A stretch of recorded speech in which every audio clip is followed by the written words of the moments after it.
Hey, what's up, everyone? Welcome back to The Breakdown. I'm your host, Sandra Bebu Boateng. In a bold move, Rwanda has cut diplomatic ties with Belgium over tensions in the Democratic Republic of Congo. And let me tell you, this is not just another political spat. There's a deeper story here, one that takes us back to colonial times, one that begs the question, is history repeating itself here?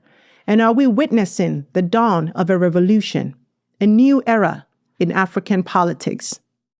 It's going to be a really good breakdown. But before we dive in, make sure you hit that subscribe button and turn on notifications so you don't miss another critical conversation like the one we're about to have.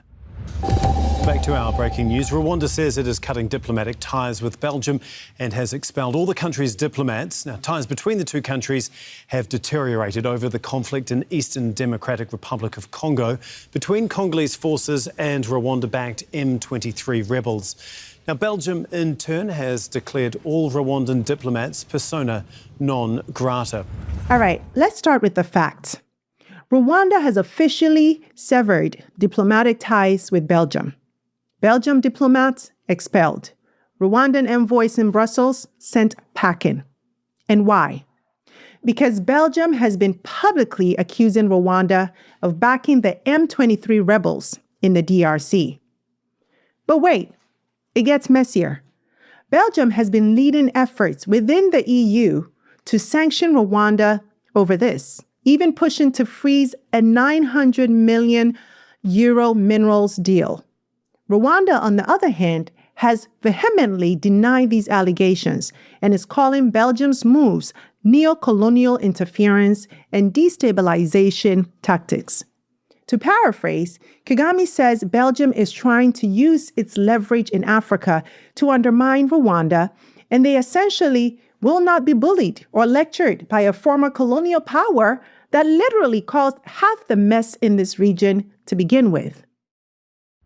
According to Kagame, Brussels had used, and I quote, lies and manipulation to secure an unjustified hostile opinion of Rwanda in an attempt to destabilize both Rwanda and the region. He went on to say, and I quote again, one of the biggest problems we face is that we were colonized by a small country like Belgium, which cut our country up so it can be small like it.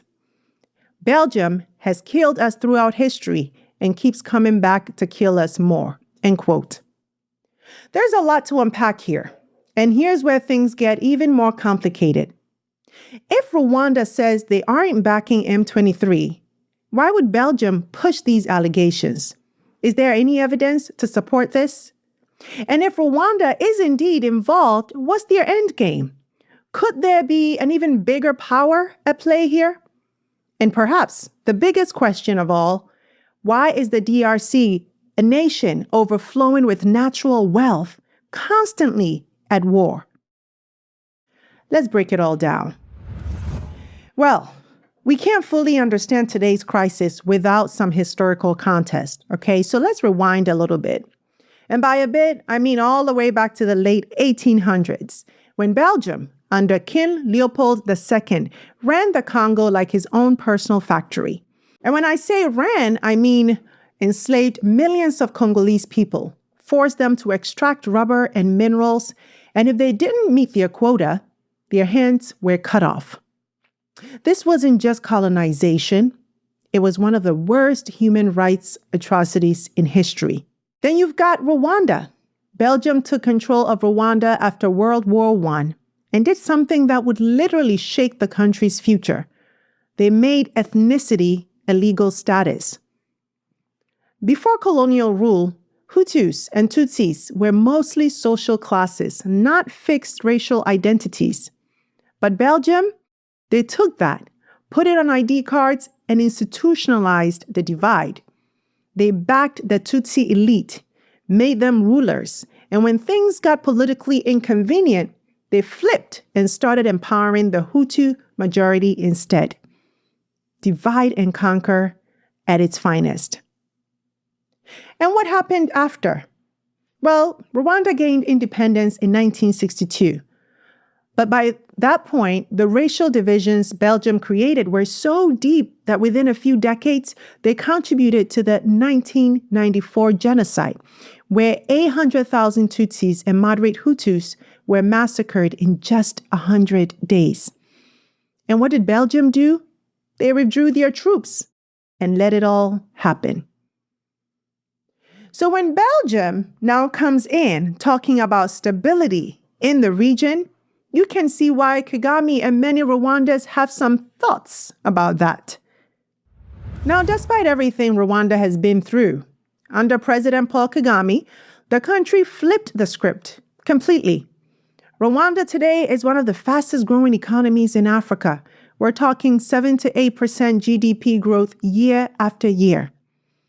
Kigali, one of the cleanest and safest cities on the continent. Women make up over 60% of the parliament, the highest in the world. Rwanda even launched its own satellite into space. But Kagame is not without controversy, of course. His leadership is effective, but critics argue it's also authoritarian. Political opposition is very minimal, media freedom limited. But one thing is undeniable. He took a country wrecked by genocide and turned it into a symbol of African progress. So why would a country doing this well risk everything over the DRC? That brings us to the big question. Belgium and the DRC claim that Rwanda is arming and funding the M23 rebels, and they're not alone. Reports from the United Nations and Human Rights Watch also suggest that Rwanda has troops inside DRC territory working alongside M23. The evidence? Satellite images, eyewitness reports, and communications. Now, should we be believing everything that comes out of the UN's mouth? After all, they still have not offered Africa a seat on its Security Council, its most important organ, while every other continent does. Rwanda, however, denies everything. Kagame's government says, and I quote, "Look, the DRC is corrupt, their military is weak, and they're using Rwanda as a scapegoat for their problems." They also point out that the Congolese army has literally worked with other Rwandan rebel groups before. So who's really destabilizing who? But let's explore the other scenario, right? If Rwanda is backing M23, what's the play here? What does Kagame stand to gain?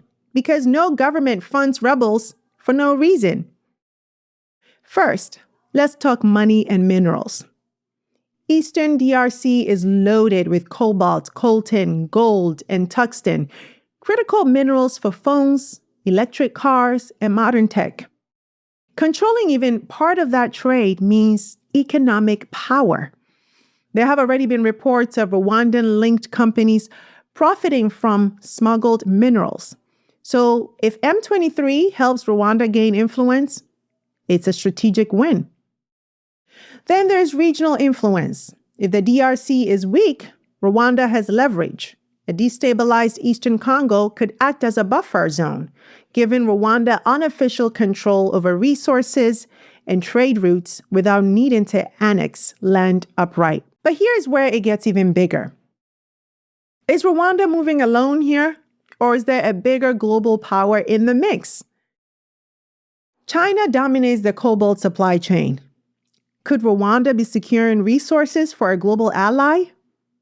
The EU and Belgium want control over these minerals too. So, is this really about peace, or is it about who gets what? And first, the US sees Rwanda as a strategic ally, but for how long if these allegations stick? So the real question here isn't just, is Rwanda backing M23? It's who really benefits if they are. And what does this mean for Africa's future wealth? But here's the truth.